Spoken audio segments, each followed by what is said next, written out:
Today we are going to trace the private jet of Donald Trump. The former president of the United States is a person who doesn't need an introduction.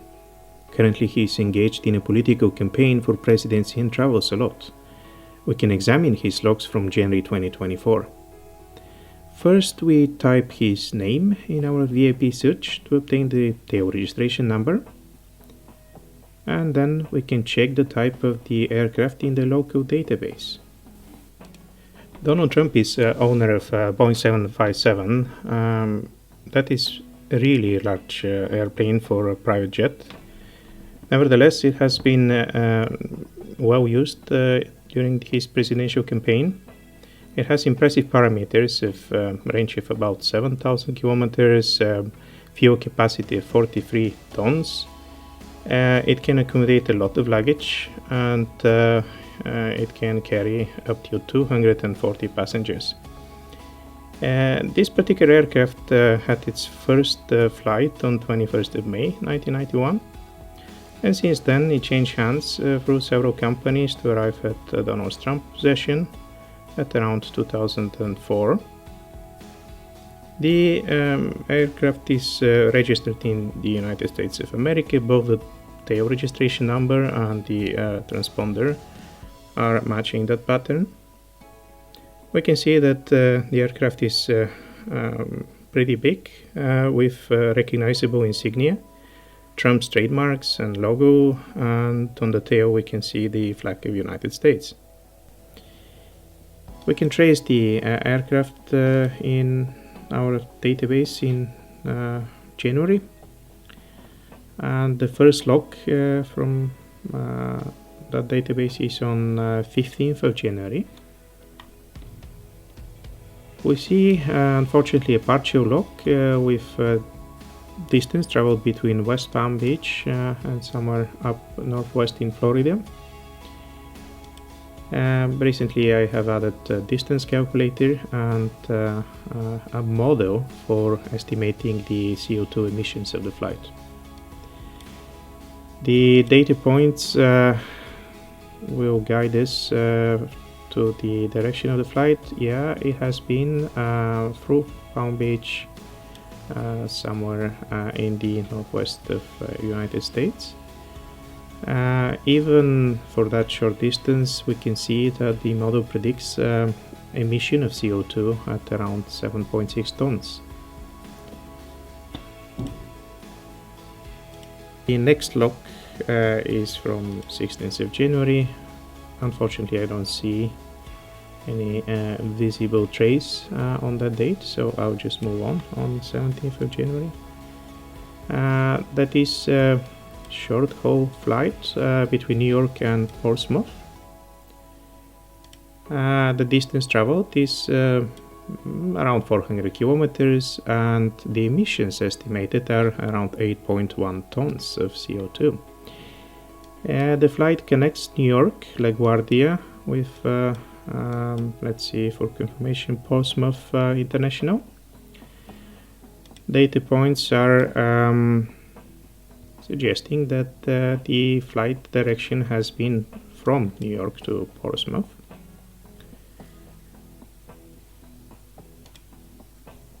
Here the model works in approximation.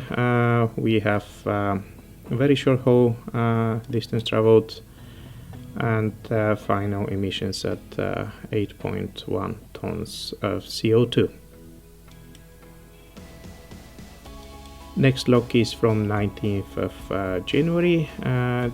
This is medium haul. The model is more accurate here, predicting CO2 emissions at 26.5 tons at the distance traveled slightly above 2,000 kilometers. The flight connects Palm Beach International with Manchester-Boston Regional Airport. Let's see the direction of the flight here. Again, data points are helping to see that, and we can see that the flight has been in the direction from Palm Beach to Manchester. The next day it is a short haul flight, actually very short according to the model, 450 kilometers approximately traveled and 9.2 tons of CO2 emitted. Let's see the direction of the log here. It is from New York to Portsmouth, quite the same distance and flight route as in one of the previous logs. It is from LaGuardia, and the plane landed in Portsmouth International Airport.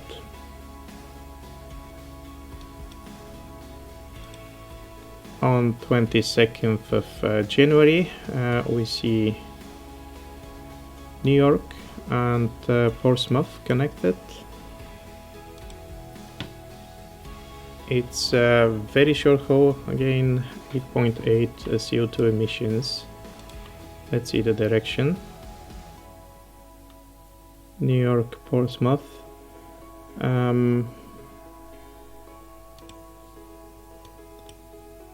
8.8 tons of CO2 emitted according to our model.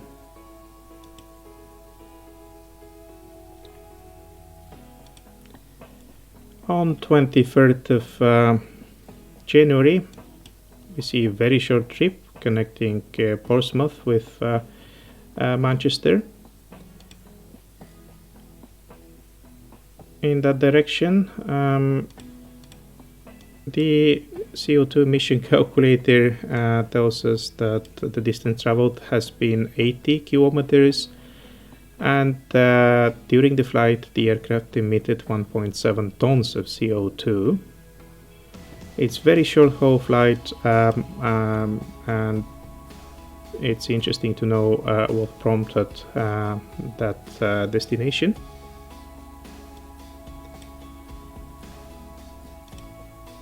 On 26th of January the aircraft moved from New York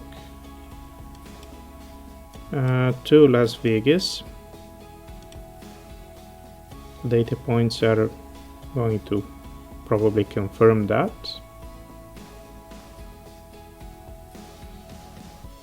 We see that the airplane moved in Las Vegas destination. This is a medium haul flight.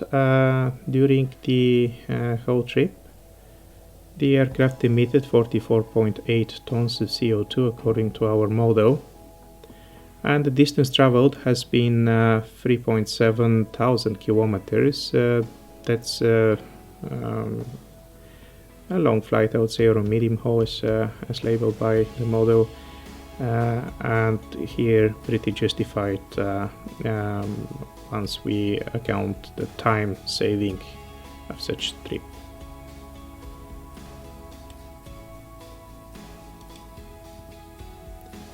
On 27th of January the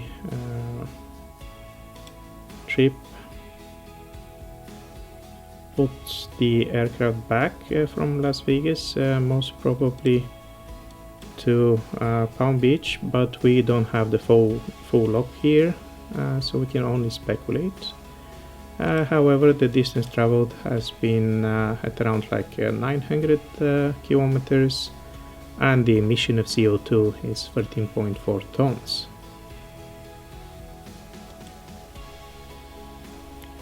In the last log from 31st of January we can see that we recorded a round trip between Palm Beach and Washington. Let's briefly see the direction of the trip. We have connection between Palm Beach International Airport and Washington Ronald Reagan. The data points are going to show what happened. Let's see. There has been landing at Washington Airport at 5:30 approximately, and departure at 8 o'clock.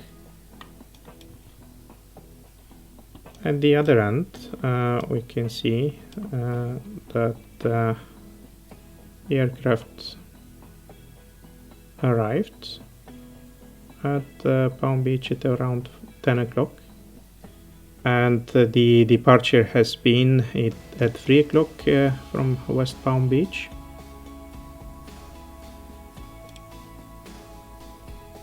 The flight has total distance of 3,000 kilometers or 1.6 thousand nautical miles traveled.